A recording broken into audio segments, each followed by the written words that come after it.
It's showtime. It's the pre-party with J. Cal. We are professional wrestling. I'm building an alliance.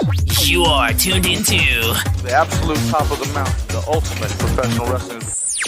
Alliance-wrestling.com.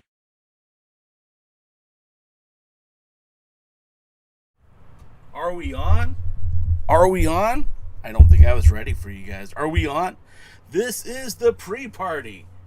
A presentation of Alliance-wrestling.com, your number one source for news and information. If you're new to the show, that's totally cool, man. Thanks for checking it out. What we do here every Tuesday at 5 p.m. is, well, we talk NWA. In fact, we talk NWA Power. We talk about the past of the National Wrestling Alliance, the history of the rich tradition, and the future of the NWA. And my name is J. Cal. You can see that I'm wearing this Alliance hat. I have this Alliance t-shirt on, and you can get those too at our merch store, and that's alliance-wrestling.com/merch. Now I see our chat room is loading up, as we always do, because we talk to our community. We build. We're forging relationships here on the pre-party. We are galvanizing the fan base because we are here to talk NWA with you, the fans. So what's up, Sean Mega? What's up, Lamb? Welcome everyone in the chat.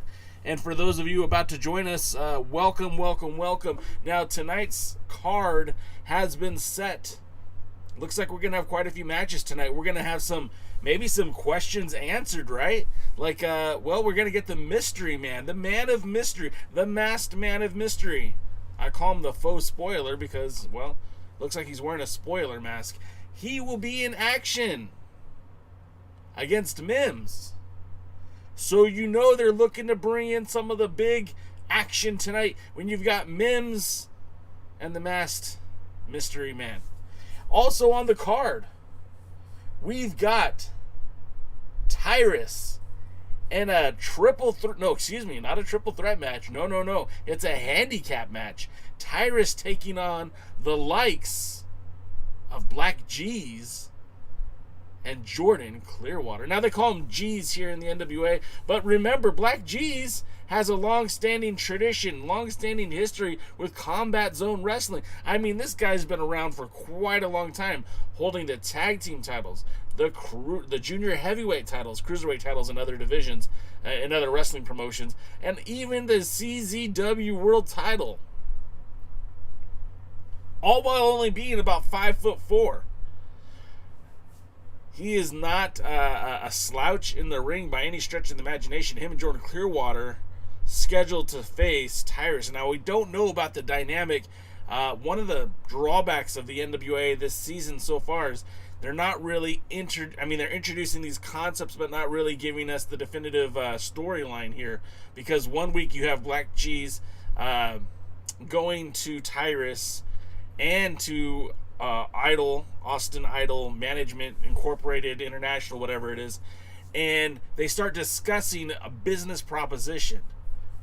Tyrus doesn't look too into it. Austin Idol honestly doesn't either. Then the following week, we get Jordan Clearwater on behalf of G's out there asking for a meeting. So instead of getting a meeting, we're getting a match, which is kind of interesting, right? Because a couple weeks ago, when we wanted to see Thunder Rosa and Camille, we kept getting meetings when we wanted a match. And now we're getting a match when maybe this all could have been resolved in a meeting. I don't know. It just seems a little off to me. Plus, you know they're bringing out the big guns when you got Slice Boogie on the card. Slice Boogie taking on Crimson. Now, is this the end? Are we, and I don't mean Parrow and Odinson, I mean, are we finally getting a conclusion to this tag team, this turmoil between Slice Boogie and the War Kings? I mean, Slice Boogie literally has kept the War Kings from advancing. I mean, a masked man who we all would believe is Slice Boogie interfered on behalf of Kratos and Stevens a few weeks back, preventing the War Kings from coming up with a victory in a tag team match. We also know about the feud between Boogie and as it relates to Jack Stane. They had that match all around the building, which Jack Stane kind of forfeited when Crimson got hurt. Then there was the tag team match where Mims got the roll-up victory on Crimson. It was Boogie and Mims versus the War Kings. And then, of course, all this started off with them being in that back for the attack, right? When there was the matchup between the War Kings and Slice Boogie and Jordan Clearwater, the four-way match. So it was kind of interesting. Lamb's Son brings up the fact that there will be an interview with Serena Deeb and Thunder Rosa with interference by Melina and Kylie Ray. Thanks for the spoilers, social media. This could be good. We love summits. Now, Lamb is being 100% glib right there because, no, we don't love summits. We love matches. And it's kind of funny. I just mentioned Tyrus and G's and Clearwater and Idol. Maybe that would have been better as an interview segment to figure out what's going on as opposed to rushing that into a match. Personally, I would have loved to see Deeb and Rosa in a match. Now maybe they're holding off for Empower to do that, or maybe they'll be doing it on a Superpower episode, or maybe it'll be at the NWA 73rd. Who knows? But yeah, it seems kind of odd to have Melina and Kylie Ray jump in on this when really they don't need to be there. What needs to happen is some clairvoyant storytelling. Give me some clear and connect storyline, right? If you're just joining the show, this is the pre-party. My name is J Cal. We come here every week at 5 p.m. Eastern, 2 o'clock Pacific to talk NWA, to talk NWA Power, and we're glad you're here. We appreciate you being a part of the show. You can follow us on all social medias at The Alliance Blog, and if you like what you're watching, give us a thumbs up, click that like button, ring the bell, all that fun stuff, because we do appreciate it. It helps other like-minded wrestling fans see our content. So then we get to that national title match, the qualifying match, and this is kind of interesting to me because so last week on the show, without really kind of telling us much, they had the first qualifying match, and even the week before that when Tim Storm had to take over at the interview booth, there were no foundation laid out for this NWA National Title Match. I mean, there was no clear-cut picture of what they were going to do. They didn't really announce a tournament or a battle royal or a best-of-7 series or anything. They just kind of presented it as, we're going to fill the title, we're going to fill the championship. And the way they chose to do that is with two qualifying matches that were three-way qualifying matches, and then we have a one-on-one match. So of all the guys on the roster that they choose to go for, the first match they had Fred Rosser, who's now exclusive to New Japan Pro Wrestling. Thank you, Fred, for your time in the NWA. You were awesome. Then we get JTG and El Rudo. Which, I mean, all three of those guys were very fun to watch. Exciting wrestling, exciting match. JTG pulls up the victory. So now we know that he's in the qualifying match. He will be in the finals. It feels funny to say finals because the tournament was only 2 or 3 matches total. So, but they're going to fill that vacant title. I'm not sure if it's going to be at the pay-per-view or if it will be on an episode of NWA Power. But the contestants for tonight's match, again, kind of interesting that you're going this route. They pull Parrow out of the tag team division. Now, there's nothing wrong with Parrow wrestling for the national championship. It's just, I wish the NWA could get some clarity on how it wants to present its wrestlers, because you have a very interesting tag team division if you actually push these guys as tag teams. And when you keep bringing guys like Odinson to wrestle a singles match, or if you bring Parrow to wrestle a singles match, then it doesn't really carry the same weight when they're going after the tag team titles. It just seems like now you're just giving options, or you're just looking for bodies to fill in a match. And, I understand that it's a little bit more difficult when you have a roster that half the roster is dedicated to, the tag team division, and then you're breaking out other parts of it for the TV title division and the national division. I mean, it almost makes more sense not to fill this vacancy, if you're asking my personal opinion. I know that's not what the NWA is going to do. They will crown a new champion. I just feel like you're taking a guy out of a tag team to put in this match, but then in a couple weeks we're going to see him back in a tag team match. I mean, it was just a few weeks ago that they and La Rebellion battled to the backside of the ring. But then you're putting them in a match with Strictly Business, which again seems kind of odd matchmaking. We talk about Strictly Business and how much control they have over the roster and what they're able to do. Nick Aldis is your world's heavyweight champion. He holds the 10 pounds of gold. His counterpart Camille holds the Burke, the women's world's heavyweight champion, not heavyweight, the women's world championship. And so by holding those two titles, they sure do have a lot of power. But it's interesting that the man who abdicated the belt is even allowed into the tournament. Why is he getting a seat at the table? And I know this isn't Thursday. Usually we're more optimistic about the show on a Tuesday, but on a Thursday, we give you our critical opinions of the show.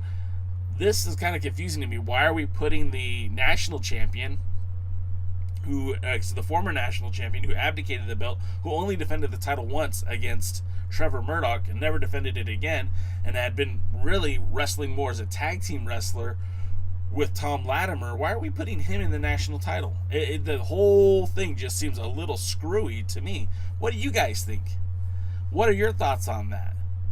I would love to see it. If you have any thoughts, please write a comment or join us in the chat to tell us what you think. Lamb says, wait, the finals for the national title are already set or something? I mean, yeah, basically. Again, they really didn't give much time for this to breathe. They really didn't think about this, I think, in a better way that they could have. Lamb says, because Strictly Business is best for business and have the power to change matches, right? I mean, in a sense, yeah.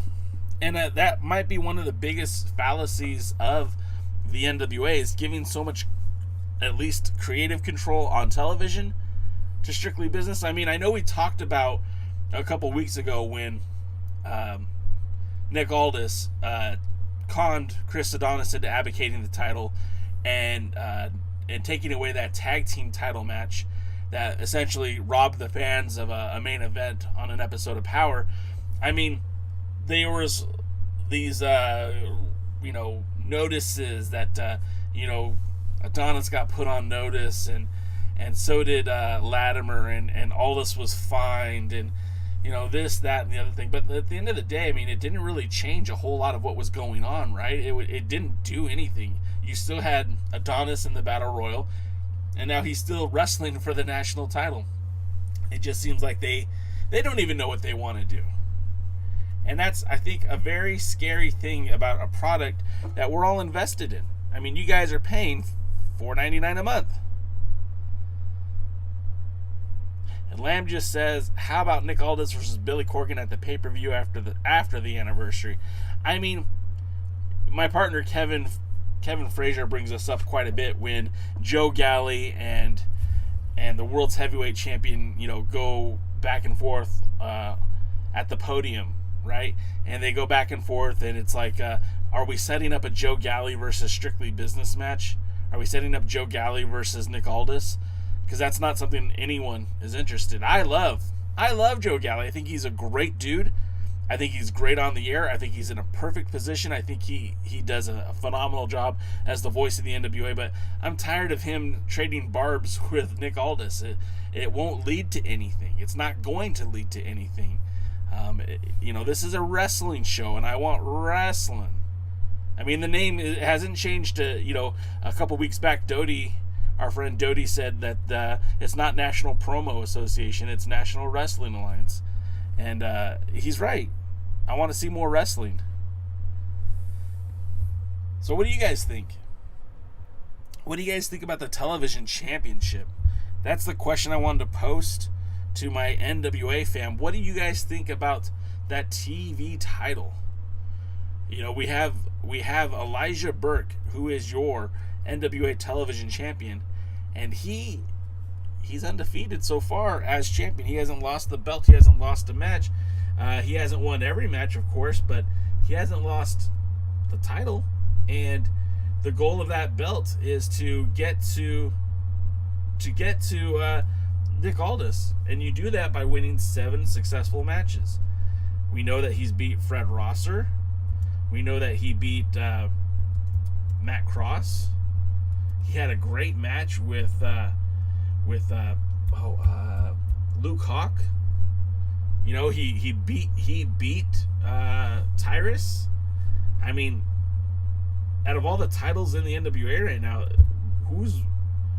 which title has the most value? The one that gets defended once every 2 or 3 months, or the guy who's working day in and day out? What do you guys think? Lamb says the Pope even defended the title after his loss at the pay-per-view. Yeah, Lamb, he didn't lose the title. It was a non-title match, and he wrestled against Luke Hawk. Had a pretty good match against Luke Hawk. And I mean, he's 6'1".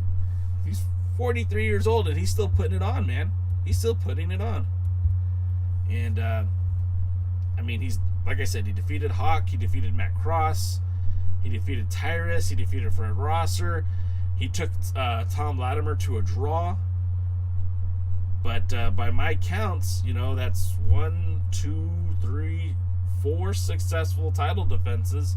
And if it's just matches, because again, he didn't lose to the Pope, he retained, that's 5. Do you guys think that he's going to make it to that next level? Do you think he's going to take that next step? Do you think he will end up being the one who challenges the winner at the 73rd anniversary show? What are your thoughts? You get a quick drink here real quick, guys.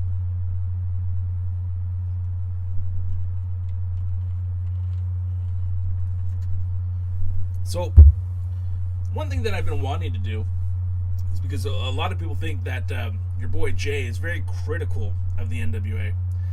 A lot of people tend to say things like, "Wow, Jay, you really dislike the NWA," or "Oh, okay, I see Lamb has respond. Before he hits Lucky 7, he needs a title match against an opponent that makes some raves." So, Lamb, who would that be? Because Matt Cross is a pretty well-established talent that he beat. He beat Fred Rosser. Who would that opponent be? Now, he didn't defeat Tom Latimer. Maybe that's the one guy that makes a difference. Or is it somebody off the roster?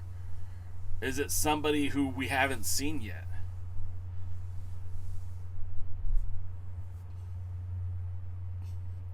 The NWA has done a very good job of building that television division, the television champion, if you will.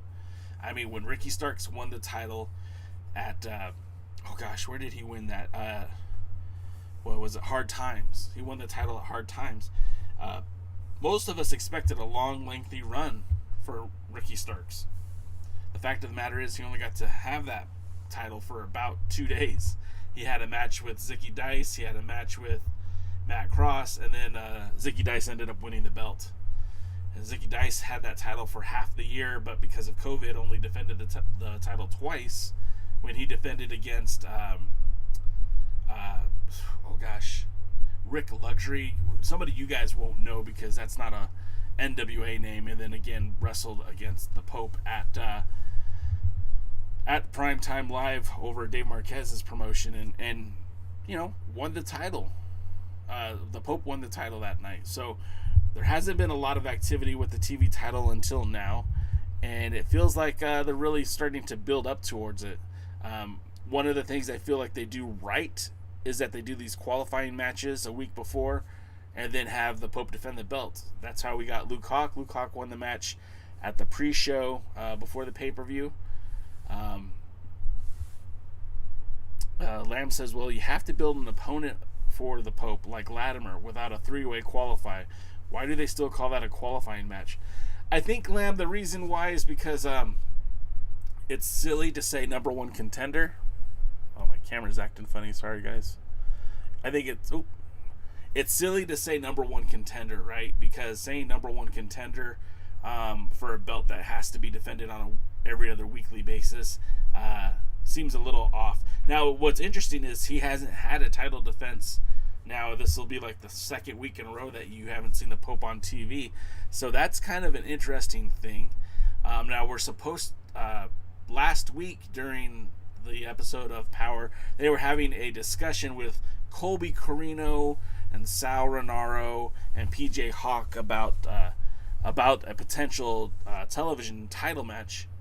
It was supposed to be Sal Renaro taking on PJ Hawk, and Colby Corino kind of inserted himself into that, and maybe we'll get a triple threat match or a three-way match next week on Power. I kind of thought we'd get it this week, but again, it is what it is.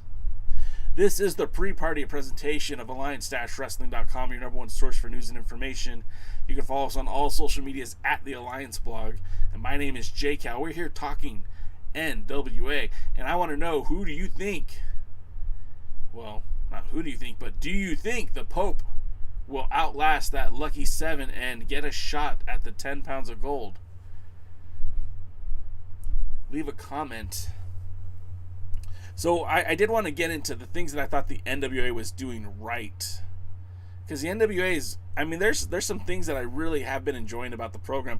Last week, it kind of hit me pretty hard that the NWA, for everything that they're trying to do, I feel like they're not keeping things simple, and they overcomplicate things. But one thing I feel that they're doing very well is the television championship, the whole division, the way that it's being handled. I feel like they're building towards making whoever holds the title a worthy competitor, and again, by being on TV so frequently, I think it's really helping to grow that championship. Willie Bowen's in the house. What's up, Willie? Now, Sean Mega says no, he doesn't think that the Pope will get through the best of 7 series. Lamb says he thinks the Pope will be the one who will hit the Lucky 7 and finally take the title off of Aldis. Whoa. Lamb doesn't believe that Murdoch walks out of Missouri as champion. And I mean, that's the whole other thing too. And like, we're talking about a pay-per-view that happens on the 73rd. We've all just assumed that it's going to be Murdoch Aldis too. But we don't know. I mean, no matches have formally been announced yet. We do know that on July 24th, Aldis and Murdoch go one-on-one again.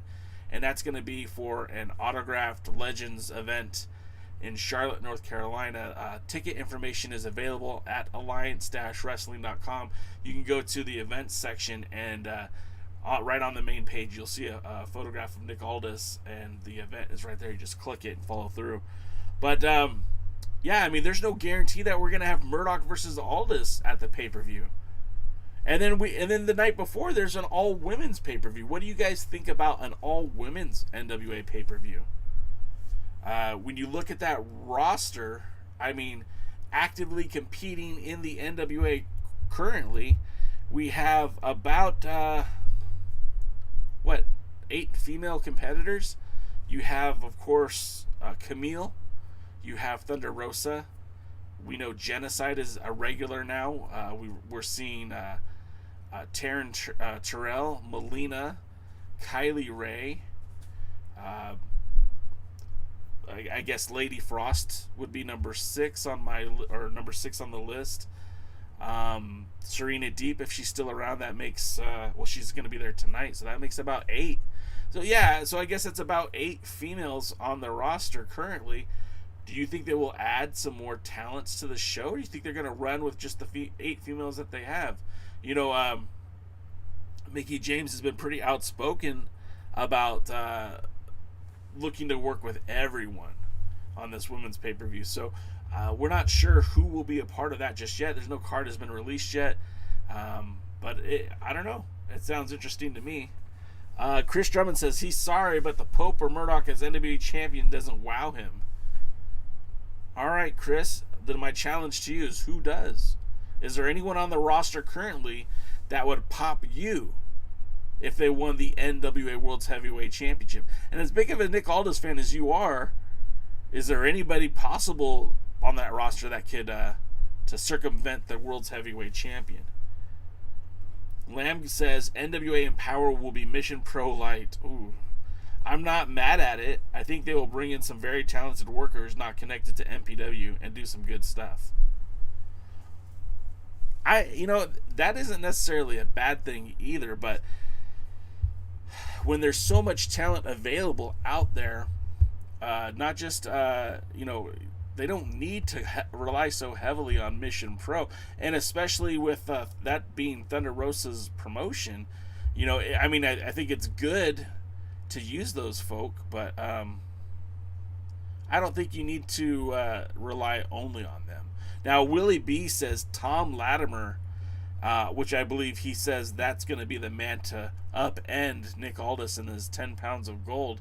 That would be quite interesting. The two are very close friends in real life. They're blood brothers in Strictly Business. It would be interesting to see how that would all play out. Certainly could churn some heads. I mean, Latimer is a guy who I feel like he hasn't got the right opportunity yet. When they put him in a tag team with Royce Isaacs, the duo killed it. Now, that's not saying that it was all Tom Latimer. No. Royce Isaacs is a really gifted athlete. That's why you're seeing him now with his regular tag team partner. And they used to be known as the 1%. Now they're going by the Wrecking Crew. What's their name? West Coast Wrecking Crew. You see them, now they're showing up in New Japan Strong. And you're seeing Royce Isaac, make that next step by being on AEW, working with Josh Barnett's Bloodsport. So you're seeing Royce Isaacs really take off from his time in the NWA. But a lot of that is you have to attribute to how good Latimer is. Latimer has a pretty solid promo. He does very well in the ring. His match with Elijah Burke at the Back for the Attack was very, very good. And I could see Latimer doing more than just being the sidekick to Nick Aldis. It just depends on how they want to play it out. Of course, there's a lot of stories that could be told, and we do have to give the NWA some time to tell these stories. But again, it's just where do they want to go, right? A lot of these guys aren't locked up forever. Some of these guys will be given opportunities to go elsewhere. Impact, WWE, AEW, and even to a lesser extent Ring of Honor and MLW.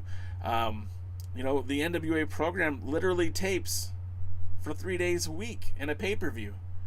And now, it's easy. Let me rephrase that. I don't want to say it's easy. Wrestling's never easy. But that's a very easy schedule to do, which would afford you the opportunity to work countless indie dates. But if someone comes along offering you more money or more opportunity and lock you up longer term, you have to do what's best for you. If NXT comes calling tomorrow and wants Tom Latimer back, do you think he's going to say no? I wouldn't. Sean Mega says Mecha Wolf, but he's stuck in a tag team. He is stuck in a tag team. And again, he's part of that, AAA working agreement. Now, Mecha Wolf, he is a very talented guy. He's got, he's a former King of Puerto Rico. He held the WWC title and the WWA title in Puerto Rico, both as the single heavyweight champion. That says a lot. But putting him with Beastia 666, that tag team has wrestled all over the world. We're not just talking Mexico. We're talking all over the United States, the UK. That's I think they were even in All Japan. I think. I'm almost positive. So I really think there are some opportunities for Mecha Wolf and Beastia 666. I almost wish they were going to a Crockett Cup in Missouri. I kind of wish they were doing the tag team tournament, because I think if you had that tag team tournament with the amount of good quality tag teams you have in the NWA right now, I think that would be very, very meaningful. The way it is set up, we're going to a pay-per-view, the race for the chase. We're thinking it's going to be Murdoch versus Aldous. There's been no formal announcement yet. But there's so many tag teams, and it's kind of like, what are you going to do with all these guys? Chris Drummond says, I believe Tay Conti from AEW could work the show. I mean, she's delightful, right? She's a talented performer. She has a great look. She certainly, if she's not under contract, she could. I mean, I wouldn't be surprised if you saw talents like Miranda Elise. I think she works predominantly with Hurricane Pro Wrestling in Texas. She's made a few appearances for AEW, I believe, and I think she also works with SWE Fury. Another one that comes to mind is Christy Jane. I think she would be a welcomed addition. The Brazilian, again, former SWE Women's Champion. I think she would be a great fit for the NWA in this women's pay-per-view. Of course, my favorite, Ray's, she's my homegirl, Chingana. I think she would fit very well in this too, but again, it's what does Billy Corgan want? What is Mickey James's vision? We don't really know. We're all just kind of throwing things out here. Lamb says, imagine how good the tag matches would have been before pandemic if Corgan signed Jarrell too. But no, missed opportunity. Yeah, I mean, it's kind of weird, right? Because, I mean, for a fact, I can guarantee you for a fact, the reason why Royce got picked up by the NWA was because of his match with Nick Aldis. And I kind of thought the same thing would happen with Tito as well. Bad Dude Tito from Championship Wrestling from Hollywood. I really thought that he would be granted an opportunity in the NWA. And who knows, that might still happen. The fact of the matter is, if you're not under contract, you're free to work anywhere. I mean, you could see Danny Limelight in the NWA. You could see, there are guys right now in Championship Wrestling from Hollywood who'd love to go to the NWA. Anthony Idol, Levi Shapiro, both of those guys would love to come to the NWA.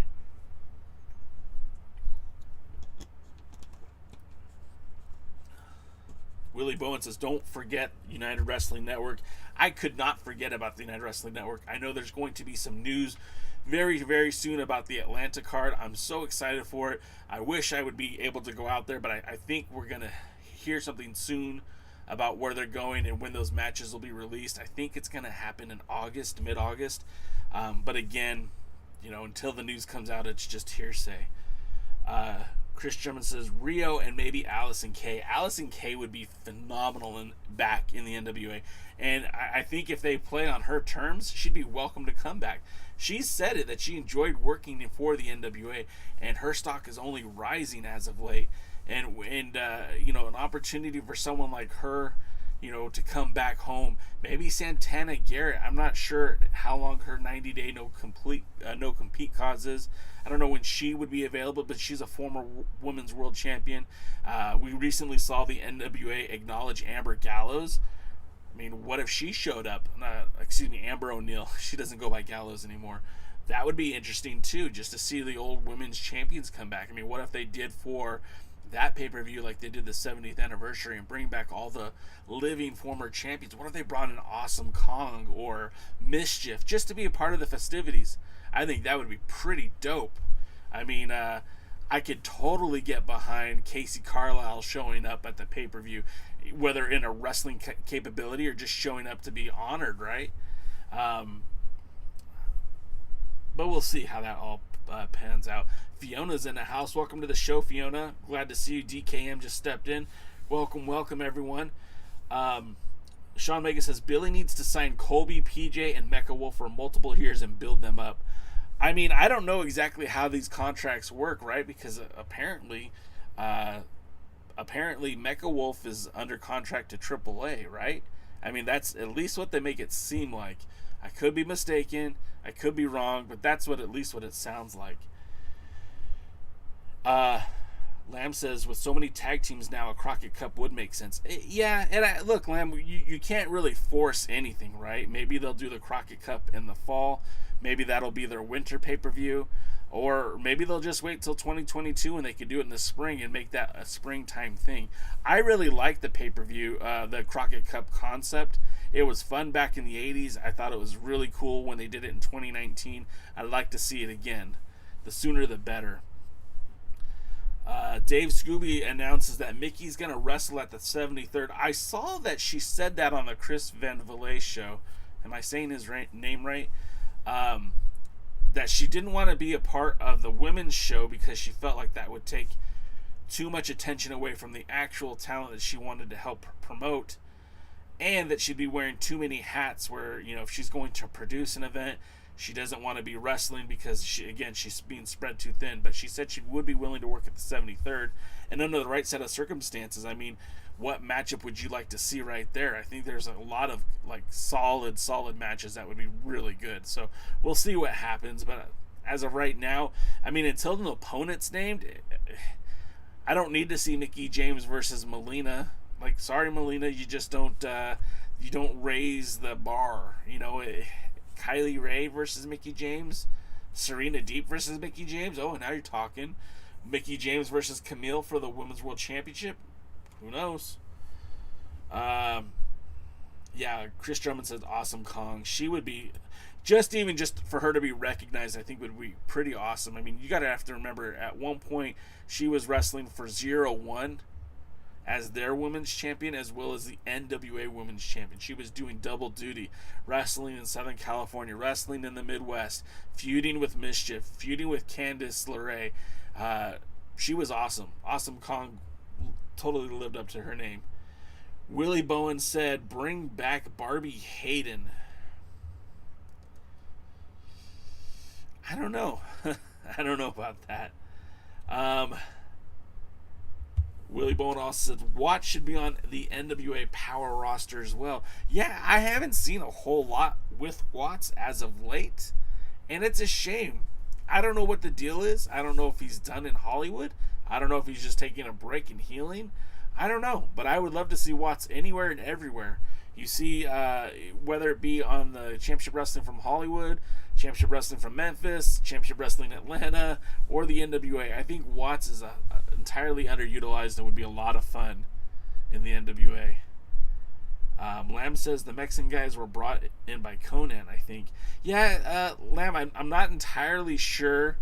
And it's, Bestia 666, he's Mexican, and I believe Mecha Wolf is Puerto Rican, I think. I could be wrong.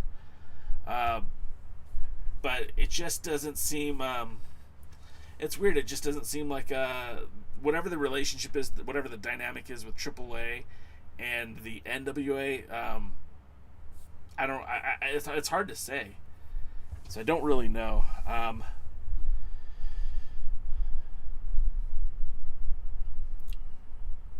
Lamb says Watts wants to wrestle full time.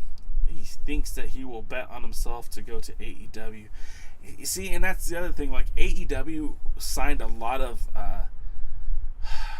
please don't take this the wrong way, but lesser known talents to kick things off. I mean, Scorpio Sky is somebody who I cherish as a friend and someone who I think is a phenomenal wrestler, but it was not a household name when they signed him. Peter Avalon was not a household name when he got signed to AEW. Brandon Cutler, all these guys are Southern California guys. All these guys are great dudes, but they weren't super well established. I mean, I guess you could say Scorpio Sky being in the trios, the SoCal Uncensored and Ring of Honor, had a little bit more notoriety, but I mean, not a whole lot. Not the same as, Miro or Chris Jericho, right? I mean, it's just apples to oranges, right? But somebody like Watts, I mean, as good as I think Watts is, and I really appreciate his abilities in the ring.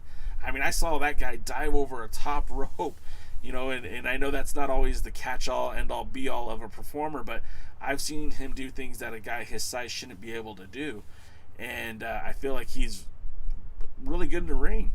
But just because someone's really good doesn't necessarily mean they're going to get those opportunities. And I've heard now that AEW is kind of pulling back a little bit with signing people, and you're seeing more and more guys get opportunities to showcase, but not necessarily sign with that company. Let me get a drink real quick.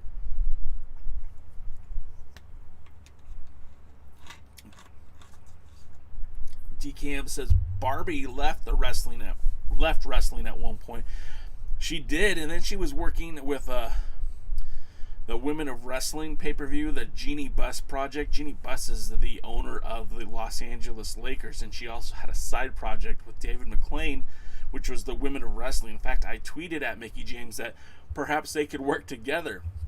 A lot of quality, talented females working for the Women of Wrestling, including Jessie Smothers, who was supposed to be the shoot daughter of Tracy Smothers.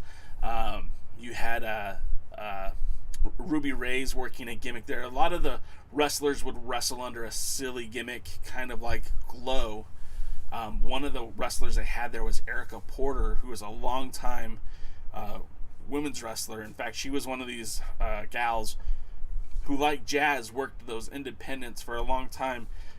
She, unlike Jazz, never got the opportunity to be showcased on a major wrestling promotion until it was too late. But she still had a lot to go, a lot of gas in the tank. And I know that Barbie Hayden was working there for some time, so she could return when that show comes back. But as far as I know, that show might be done too. A lot of the talent haven't heard anything in over a year. With them losing access to Anthem, it doesn't sound like they have a spot to be. And let's be perfectly honest, Jeannie Buss is running the Los Angeles Lakers. There's not like she has a ton of free time to concentrate on a side project. So we might not see a Women of Wrestling superheroes program again, at least not anytime soon. But that's just hearsay. I don't really know. Willie Bowen says that he wishes that Ruby Ray's and Vipress would be a part of the all-women's NWA POWERRR pay-per-view event. I wouldn't be against that. Like I said, I consider Ray's a friend of mine. I think she's very cool. I think she would fit in on the show. It's something different. There's not a woman on the roster right now currently who looks like Ruby Ray's, nor is there a woman on the roster currently who looks like Vipress. So I think you would add a different element to the show, a different dynamic. And of course, Ray's is a student of the Santino Brothers Wrestling Academy, the same place that produced Slice Boogie, same place that produced Jake Atlas in the WWE NXT, the same place that produced Brody King in Ring of Honor. There's a list of guys that I can mention. Heather Monroe, so Douglas James from MLW, he wrestled there for a short time. No pun intended. DKM brought up that Sky had been in Ring of Honor. You're correct. And then also DK brought up AEW is very political, which is, that's what I hear. It's kind of a very interesting thing. I'm not really sure how that's going to go for them in terms of AEW. But again, they can't sign everybody. Tony Khan could be the richest man on earth, but still at some point, you can't have everybody. And at some point, they will have to make roster cuts. At some point, they will release talent. And I think the sooner that happens, again, wrestling promotions like NWA, MLW, Ring of Honor, Impact, right? Even Championship Wrestling from Hollywood. When these opportunities arise for these guys to get signed, they will get signed, but they also tend to fall back down, which creates stars that some of these lesser-known wrestling promotions could take advantage of. Lamb says, wow, superheroes had 4 seasons before the Access TV deal. Yes, I believe that is correct. I also know that from what I heard today, I literally read an article today that ownership management hadn't been on the phone with talent since they lost the deal. And although that the idea was that they were going to start shooting stuff before the pandemic, clearly that didn't happen. So we'll see how that all plays out. Look, Jeannie Buss has connections to LA Sports Network, where the Lakers play. It's not like they couldn't put the programming on that channel very easily. So we'll see. Maybe it's just a done deal. Maybe it'll happen later down the road. Who knows?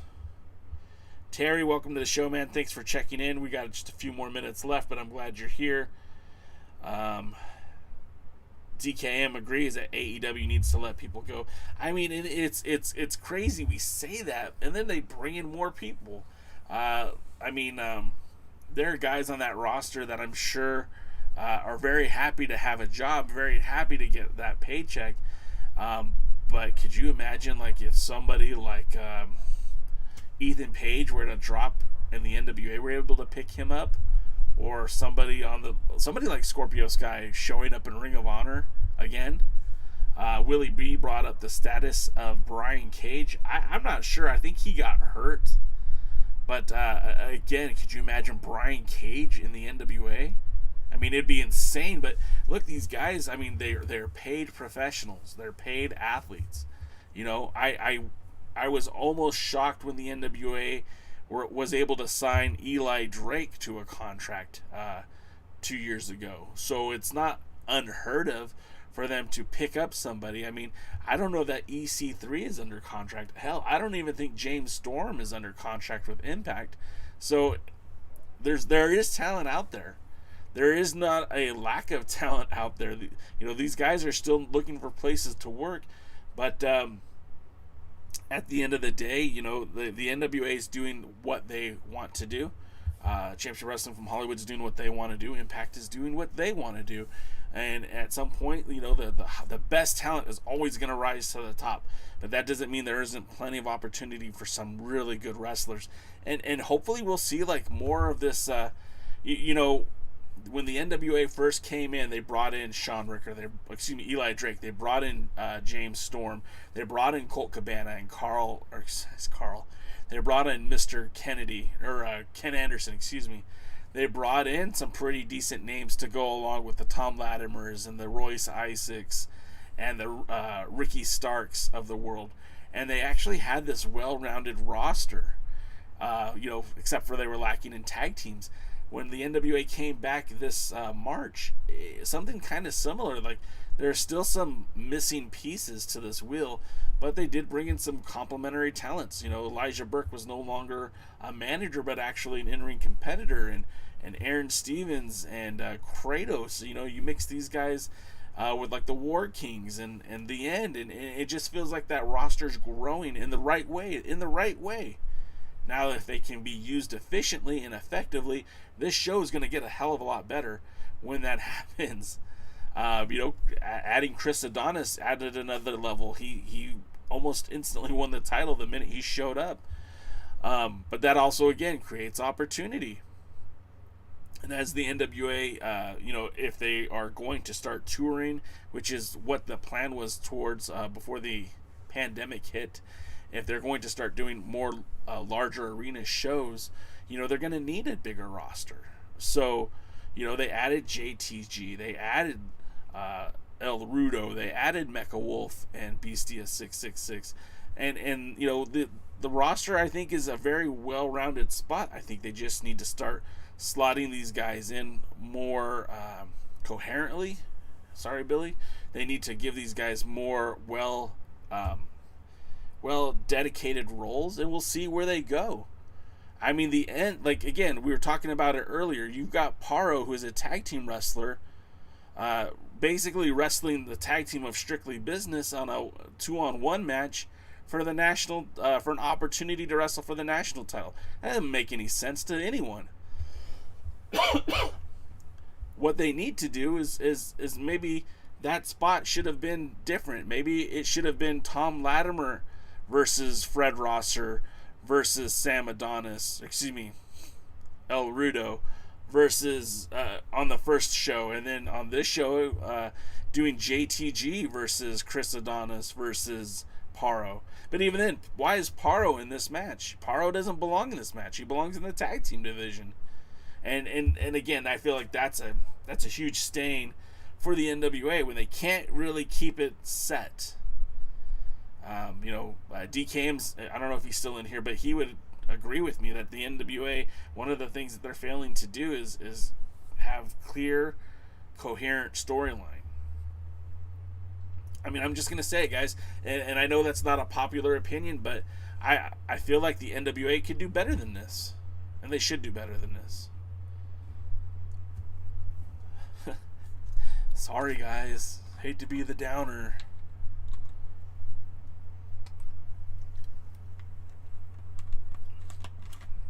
So this is fun.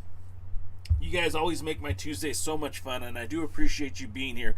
Again, if you're just tuning in, this is the pre-party, a presentation of Alliance-Wrestling.com, your number one source for news and information for the National Wrestling Alliance. My name is J Cal, and I'm here every Tuesday. Although it's going to be weird because next Tuesday, I'm not going to be here live. And I'll tell you more about that in just a minute. But next Tuesday, is it next Tuesday? Oh, now I need to look at my calendar. Oh, geez, Jay, looking at the calendar is not good for the podcast. Okay, I take it back. I'll be here next Tuesday. It's the Tuesday after. Sorry. Next Tuesday I will be here, but the Tuesday after we're going to have a pre-recorded show. If you guys still want to check it out, I have a surprise guest that you guys may or may not enjoy. We'll be talking some wrestling, and we'll still be talking about the pay-per-view, not the pay-per-view, but the episode of Power that's coming up for that week. So a lot of you guys agree with me. DKM, Terry McDermott, you guys agree with me. Lamb says, we are such haters according to others. I mean, look, the thing about it is this, right? I mean, I heard Bully Ray say something today on Busted Open Radio, and I thought it was very, very interesting. He and Dave LaGreca are always commenting on what happens on Raw, and sometimes they enjoy it, and sometimes they don't. And they will give their honest, critical opinion on every episode of Raw. Now, sometimes the critical opinion is, it wasn't very good. And it's the fan base, the WWE fan base, who will say, no, it was good. I don't want to hear that there was anything bad with it. And then there's the fan base that is more open to hear, like, yeah, they could have done this better, or they could have done this better. And it's those who hold on to the fact that that the WWE can't do anything wrong, right? Those are the fans that I understand loyalty to a brand that you love. Like, I mean, look, again, here I am talking about a product that I've been following very, very closely for the past 20 years. I've been reporting on for the last 15 years. Been doing a podcast about it for the last 13 years. I've got 3 NWA titles in my home. Thank you, DKM. Thank you, NWA Gold. I've recorded over, 60 hours of talking about wrestling in the last year. I've been doing this podcast again since 2009, 2008. If I wasn't passionate about the brand, if I wasn't a fan of this brand, I wouldn't be talking about it. I've got other things I could be doing on a Tuesday, whether you guys know it or not. This doesn't pay money. Like, I'm not getting rich here. This actually takes money away from me. This is fun because I like talking to you guys. I also like to give a critical look of what the wrestling should be. I was talking about an NWA that had Chance Prophet as your national champion, Damian Wayne as your North American champion, the Skull Crushers as your tag team champions, Blue Demon Jr. as your NWA World's Heavyweight Champion. I followed the brand very closely. I watched it grow from 2 or 3 promotions to almost 20 at one point. And then I watched the promotions galvanize and become one singular wrestling deity that it is today. I've been here all along, guys. I've been here all along. And I'll tell you what I think is good, and I'll tell you what I think is bad. And again, if that makes me a hater, or if that makes me too critical, hey, maybe this isn't the show for you. But what I do say is, like the great Jay Moore said, can't please all the people all the time. Hell, you can't even please some of the people some of the time. What you need to do is find the people who enjoy what you do and knock it out of the park for them. And that's what my goal is each and every week on Tuesdays, each and every week on Thursdays. And every time I'm writing an article at alliance-wrestling.com, I'm trying to help the NWA fans who are critical thinkers, who aren't just going to say, yes, it's all good. Because it's not always all good. we're going to celebrate the victories, man. Like, I'm telling you, I really am looking forward to Trevor Murdoch, Nick Aldis Part 2. I'm really looking forward to what our boy the Pope is going to do with that TV title if he's going to get to that Best of 7 series. I want to see the War Kings win those tag team titles. I'm excited about that. I think Camille's a rock star. I think she's a superstar. I think she's great. There's a lot of elements of the National Wrestling Alliance that don't need any tweaking at all. And there's some parts of it that need a lot of tweaking. But at the end of the day, as a fan, I'm excited to see where it's going and how it's going to get there. And if you guys are too, then this is the show for you. And we'll always be honest with our talks. We'll always be honest with our criticisms. We'll always be honest with our critiques. And as long as you're being honest and I'm being honest, then brother, sister, we ain't got nothing to worry about. So with that being said, I see a couple more comments before we get going. Lamb says he doesn't know if he's happy or not. Well, it happens. Willie says WWE fans are suckers. Lamb says if you follow a promotion without your opinion but blind loyalty, then you're a part of a problem. Praising product to the sky despite it being BS. Brian Rosa just walked in. Brian, welcome to the show. See, Brian, you come in at the last minute, man. You need to come in earlier so we could talk to you about wrestling. I would love to get your opinions. We don't even have to talk about the NWA. I would like to know what it's like running Mission Pro. I would like to do a deep dive into how that process is going because I'm seeing Mission Pro seemingly grow like right in front of our eyes. We're seeing, you're moving out of Buda, Texas. They're doing a show on the road here very soon. A lot of the talents from Mission Pro are like showing up in AEW. Of course, we've seen them in the NWA. Brian, when you get a chance, you and I should talk. You should come on this show. I want to talk to you on January 1 about the NWA, but I'd like to talk to you about everything, not including the NWA, anytime you have a chance. But we're going to wrap it up, guys. Thank you again for being the best audience in the world, man. I love I enjoy talking to you guys. This is the highlight of my Tuesdays. It would be a lot of fun.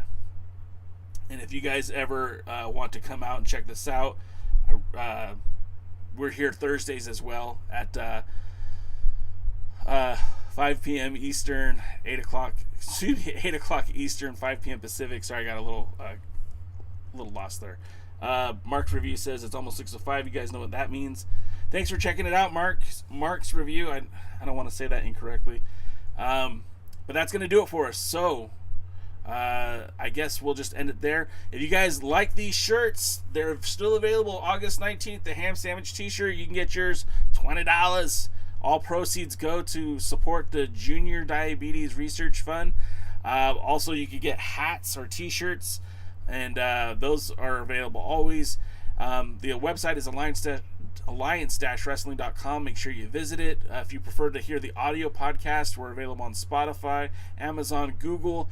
We're on all social medias at the Alliance Blog, TikTok, Facebook, Twitter, Instagram, and of course you're watching us either on twitch.tv or YouTube. If you like the show, please hit a thumbs up, like, subscribe, and all that great stuff. Follow, like for like. And until next time, we'll see you at the matches. Everyone, thank you. Have a good night. Go watch NWA POWERRR.